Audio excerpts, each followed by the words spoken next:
Filipino grade 5 students are still lagging behind most of their Southeast Asian peers in reading and mathematics.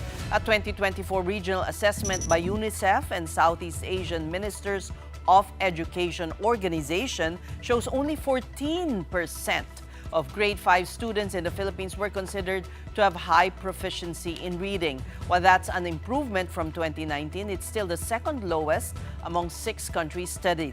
In math, 26% met high proficiency, also an improvement from 2019 but still near the bottom of the region. The Philippines continues to trail neighbors like Vietnam and Malaysia, which posted much stronger gains. Education Secretary Sani Angara said the government is doubling down on literacy and numeracy efforts, even as learning losses remain a global challenge. The study also linked low performance to textbook shortages and socioeconomic gaps, warning that without stronger interventions, learning inequality could widen further. Now let's discuss this with Hanibal Camua, Executive Director of the Philippine Business for Education. Good evening and welcome to The Big Story. Good evening, Ma'am Ses, Ma'am Sean, and Ma'am Pauline. Thank you for having me in your program. Okay, while there is an improvement, cellar-dweller pa rin ang Pilipinas. And it's not surprising, really. These figures, these really statistics, very sad statistics on the state of our education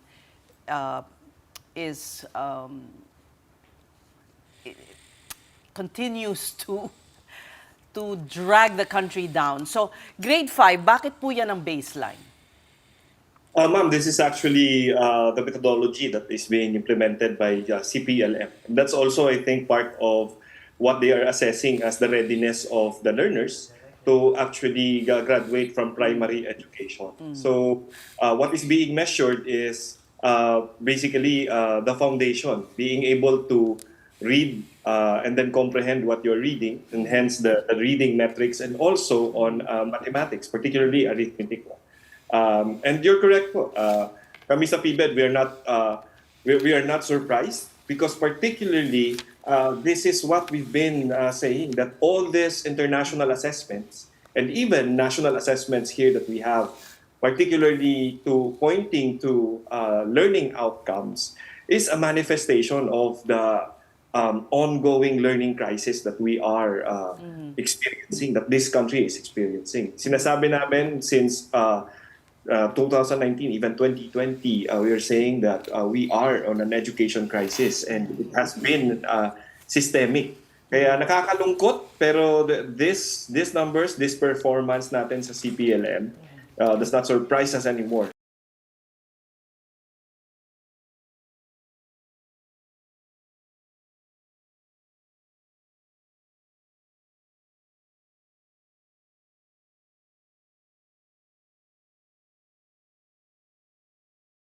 The business community helping?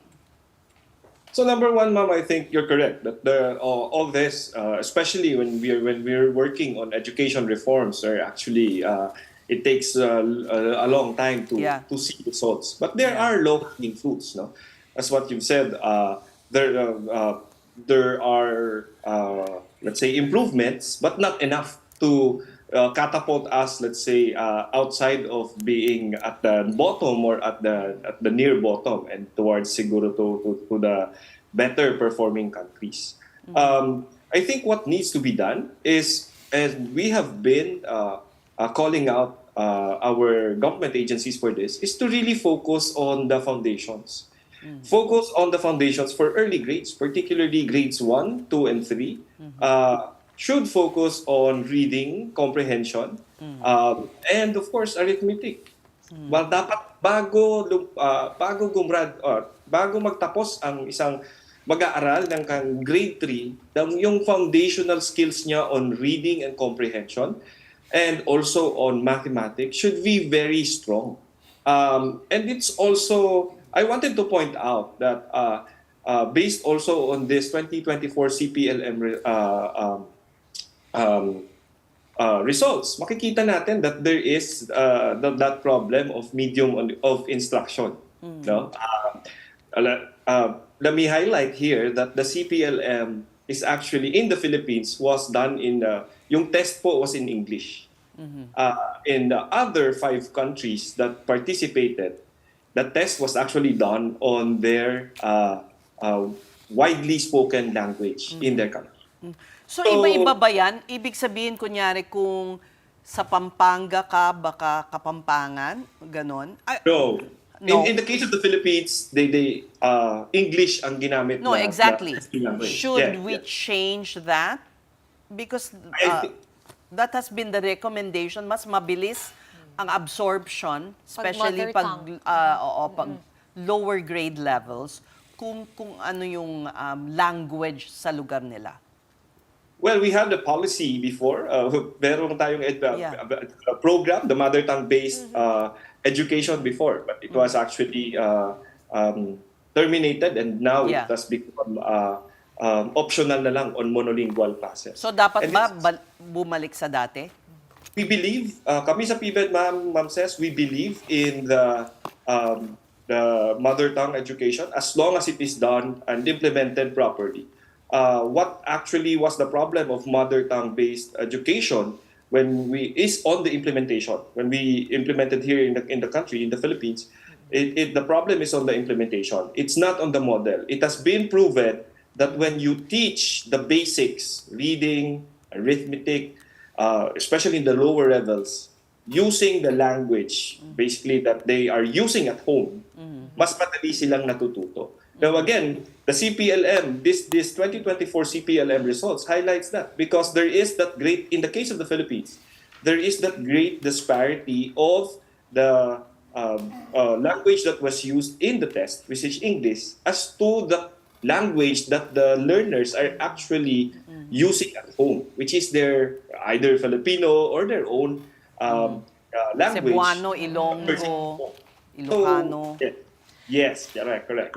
Hannibal, to be fair to the government, they have tried to change it. They've tried to increase the education budget.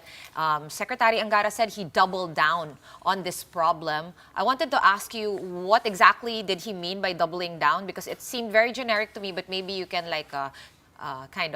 go more micro into exactly what they did and if they used any of the EdCom's findings. Well, definitely, ma'am. I think in terms of, let's say, doubling down, it can be interpreted in different ways. But the budget that was approved last weekend for education, they would say, is the biggest budget in history, and it has breached the 4% of the GDP by global standards, which is actually what also this kinds of assessments are actually pushing. If I may interrupt you there, sabi nila that's not a correct figure because they added other expenditures that should not be. Like yung mga PMA, yung mga state universities, etc. I was going there, Ma'am Ses, but now Okay. Na hindi totoo. Yeah. Because particularly doon din po yan magkakaroon ng magkakaroon ng differences. Depende kung ano yung denominator na ginamit. Is it the high projection of the GDP or the conservative projection of the GDP for next year? That's one. Second is also, tama po kayo, depende po sa kung ano yung included as per education budget. Because ayo po, kami sa PBed, we believe that when we talk of education budget, it should be the core education agencies, DepEd, CHED, TESDA. You see, so they're already fooling us. So, They should say it like it is. Yeah. Well, if we want to doubling be... down could be on the budget, but also on the efforts. Let me just clarify as well that when we talk of the education crisis, kami sa PBed, when we talk of education crisis, we're not actually just pinning it down on one administration alone or one leadership alone. We believe that it's been a result of systemic neglect in the education sector, systemic underinvestment in our education sector. In terms of doubling down on efforts, particularly for literacy, I think there is that good practice, and I hope the DepEd would continue it. Yung summer learning camps nila, there were good results coming out from that. I think there were a good 80-something% out, more than 80% of those who joined the summer learning camps, tumaas yung kanilang reading proficiency levels. bumaba yung mga non-readers na participants after the summer learning camp. So again, doubling down, to use the word that Secretary Angara used, doubling down on efforts could, as what I've said, should be on focusing on the foundational and the basic. Reading, comprehension, and then mathematics particularly.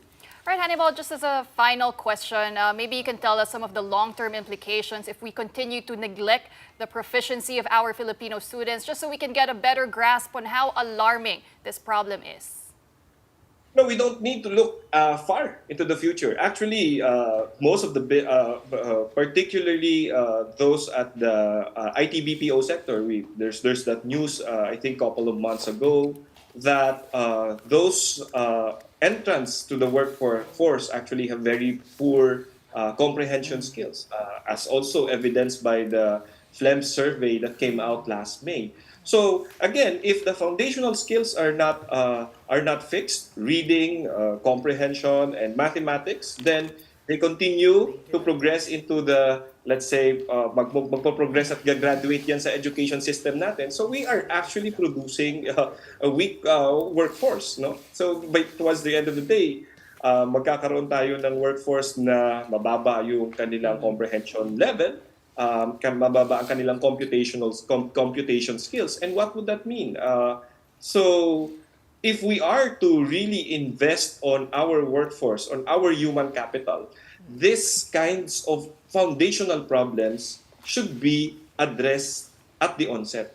Kailangan talaga at the early stage. Tapos dapat we need to put an end at least on doon sa practices na hindi marunong magbasa at magbilang pero nakakapasa at nakakapag-proceed sa next level. So there's actually that perpetuation of